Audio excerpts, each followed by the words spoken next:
Assalamualaikum warahmatullahi wabarakatuh. Perkenalkan, saya Aryani Puja Pratiwi, mahasiswa program studi Profesi Nurse Tikes Surya Global Yogyakarta. Baik, di sini saya akan berbagi video edukasi yaitu pendidikan kesehatan pada keluarga dengan kegawat daruratan sindrom koroner akut.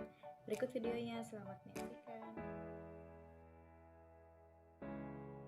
Assalamualaikum, selamat pagi Mbak. Waalaikumsalam, selamat pagi Sus. Perkenalkan, saya perawat Aryadi. Apakah benar saya sedang bicara dengan keluarga Pak Andi? Iya benar, saya Anggi, cucu dari Pak Andi. Oh baik Mbak Anggi, jadi tujuan saya kali ini yaitu ingin berbagi informasi ya Mbak ya. Nanti saya akan memberikan pendidikan kesehatan pada keluarga dengan kegawat daruratan sindrom koroner akut seperti yang sedang dialami oleh Pak Andi sekarang ya Mbak ya. Nanti kira-kira membutuhkan waktu 8-10 menit. Apakah Mbak bersedia Mbak? Bersedia Sus. Baik, jika Mbak bersedia, sebelumnya ada yang ingin ditanyakan Mbak sebelum dimulai? Sementara ini belum ada Sus. Baik, jika belum ada, jadi ini ada ini ya Mbak ya, leaflet. Nanti Mbak bisa baca-baca sementara nanti saya akan jelaskan ya Mbak ya. Baik Sus. Nah, yang pertama itu Mbak udah tahu belum sih apa itu sindrom koroner akut? Yang saya tahu hanya serangan jantung saja Sus.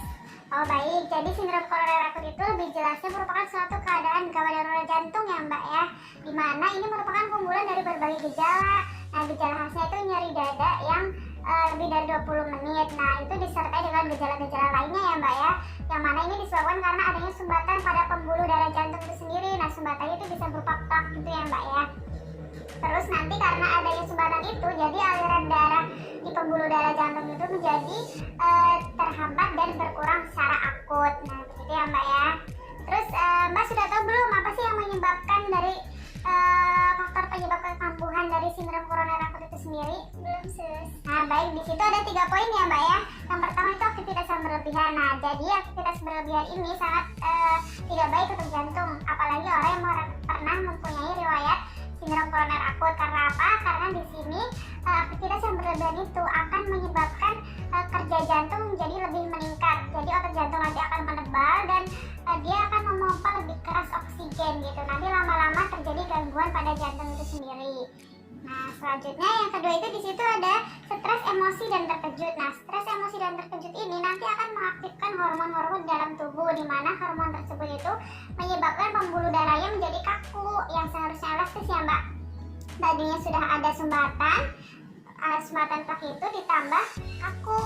Nah, jadi kan semakin terhambat dan semakin berkurang itu Mbak aliran darahnya. Nah, itu nanti akan menyebabkan kekambuhan terjadinya sindrom koroner akut. Nah, yang terakhir itu ada pola hidup yang buruk. Nah, pola hidup yang buruk ini apa aja sih? Nah, yang pertama ada kurang aktivitas fisik. Nah, tadi aktivitas berlebihan tidak baik dan kurang aktivitas juga tidak baik. Nah, jadi seharusnya itu aktivitasnya itu sesuai dengan keadaan kita gitu, keadaan si penderitanya gitu ya Mbak ya. Misalkan dengan aktivitas ringan saja gitu ya, misalkan jalan-jalan pagi atau bersepeda gitu misalnya 30 menit setiap hari atau minimal 5 hari lah dalam seminggu gitu ya Mbak ya. Selain itu juga dari pola makannya ya Mbak ya. Pola makan untuk sindrom koroner akut itu diusahakan itu jangan yang tinggi lemak, tinggi garam dan tinggi gula gitu ya Mbak, karena nanti itu akan memacu penyakit-penyakit yang bisa menyebabkan sindrom koroner akut itu kambuh, seperti penyakit hipertensi karena tinggi garam, terus penyakit diabetes karena tinggi gula gitu ya Mbak ya.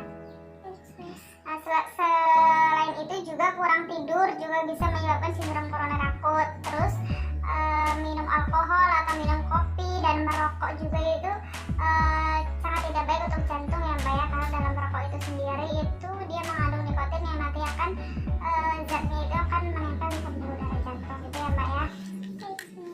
Selanjutnya itu gimana sih kita tahu seseorang itu mengalami sindrom koroner akut? Tanda dan gejalanya sudah tahu belum Mbak? Belum Sus. Baik, jika belum, di sini ada seperti nyeri dada. Nah, nyeri dada itu seperti apa? Seperti ditekan benda berat, terbeban, terus juga seperti terbakar, diremas. Nah, nyeri dadanya itu akan menjalar ke punggung, ke bahu, ke rahang. Nah, selain itu juga bisa ke lengan dan sampai dengan ke perut ya Mbak ya. Selanjutnya yaitu seseorang itu juga akan merasa sesak napas. Nah, sesak napas ini disertai dengan jantung yang berdebar-debar, bahkan sampai ada yang pingsan gitu ya Mbak ya. Nah, selanjutnya juga si penderita itu juga akan mengeluarkan keringat dingin. Selain itu, mudah merasa lelah. Nah, mudah merasa lelah ini terjadi saat si penderita itu beraktivitas maupun saat istirahat ya Mbak ya. selanjutnya selain itu juga di situ ada merasa mual dan muntah. Terus selanjutnya di situ juga si penderitanya itu akan merasa pusing dan sakit kepala gitu ya Mbak ya. Nah, terus apabila kita melihat seseorang atau anggota keluarga kita mengalami gejala-gejala seperti sindrom koroner akut, apa sih penanganan kita yang harus kita lakukan? Sudah tahu belum Mbak? Belum sis. Nah baik, jadi di situ ada yang Mbak ya di leaflet.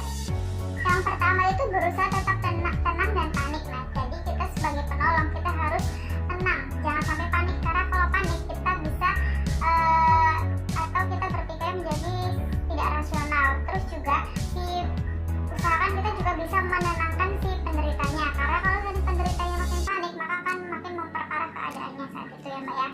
Terus selanjutnya yaitu hentikan dari semua aktivitas. Nah, usahakan kalau misalnya si penderitanya sedang beraktivitas itu hentikan semua aktivitasnya dulu, diistirahatkan atau dilakukan tirar baring. Nah, istirahatnya ini usahakan itu posisinya setengah duduk ya Mbak, setengah duduk, jadi nanti di belakang punggungnya itu bisa diganjal dengan bantal gitu ya Mbak, ya kurang lebih sekitar 20-30 derajat supaya si penderita ini merasa lebih nyaman dan lebih mudah untuk bernafas. Selain itu juga apabila penderitanya memakai pakaian yang ketat itu usahakan untuk dilonggarkan ya, karena itu tadi untuk membuat pasiennya menjadi lebih rileks, nyaman, mudah bernafas dan tidak memperburuk keadaan gitu ya Mbak ya.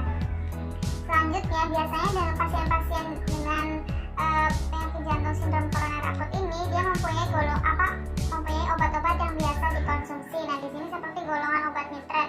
Nah, biasanya itu silakan tanyakan ke penderitanya, ada nggak obat yang biasa dikonsumsi kalau lagi nyeri hebat. Nah, kalau ada biasanya itu langsung saja diminum sebelum mendapatkan penanganan di rumah sakit. Itu ditaruhnya di bawah lidah ya Mbak ya. Nah, itu bisa untuk mengurangi nyeri hebat yang dirasakan. Nah, nanti obat itu akan melebarkan pembuluh darah tadi yang tersumbat. Selanjutnya yaitu apabila itu sudah semua, nah silakan segera hubungi fasilitas kesehatan ya Mbak ya, supaya mendapatkan pertolongan secara cepat dan tepat, karena itu merupakan kondisi gawat darurat ya Mbak ya. Terus selanjutnya untuk pengobatannya bagaimana sih sindrom koroner akut itu? Nah, di sini kita bisa dengan mudah mengingatnya ya Mbak ya, yaitu dengan ingat saja cerdik. Nah, C-nya itu apa? C-nya itu cek kesehatan secara rutin. Nah, cek kesehatan ini kita bisa mengetahui gimana kondisi kesehatan kita, bisa kita tahu tekanan darah, gula darah dalam tubuh kita, terus keadaan jantung kita, terus juga kita bisa konsultasikan kondisi kita dan bisa mendapatkan obat-obatan untuk pengobatannya. Nah, selanjutnya E-nya itu apa? E-nya itu ingatkan rokok dan alkohol. Seperti yang saya jelaskan tadi bahwa rokok dan alkohol itu sangat tidak sehat untuk jantung gitu ya Mbak ya. Terus R-nya itu rajin aktivitas fisik. Nah, rajin aktivitas fisik yang seperti saya jelaskan tadi, aktivitas ringan saja. Nanti kalau jenis aktivitasnya ya bisa dikonsultasikan yang tepat untuk penderita jantung itu apa gitu. Terus selanjutnya diet yang seimbang. Diet yang seimbang seperti yang sudah saya paparkan tadi juga, kurangi tinggi lemak, tinggi garam, dan tinggi gula. Usahakan itu banyak makan buah dan sayur, itu bagus ya Mbak ya. Terus selanjutnya istirahat cukup, karena istirahat cukup itu sangat bagus juga, karena kalau kurang tidur itu tadi bisa menjadi faktor kekambuhan ya Mbak ya. Terus kurangi stres. Nah, kurangi stres juga sangat berpengaruh secara psikologi itu untuk jantung itu sendiri, karena seperti yang tadi akan mengaktifkan hormon-hormon dalam tubuh yang membuat pembuluh darah itu menjadi kaku. Nah, mungkin itu saja Mbak yang saya sampaikan. Sebelumnya apa kamu udah paham? Sus. Baik, kalau sudah, apakah ada yang ditanyakan? Sepertinya tidak ada sus. Baik, jika tidak ada, boleh ya Mbak ya saya nanya sedikit tentang apa yang telah dijelaskan tadi. Baik, kalau tanda dan gejala orang yang terkena sindrom koroner akut itu apa saja ya Mbak ya? Sesak napas, terus nyeri dada,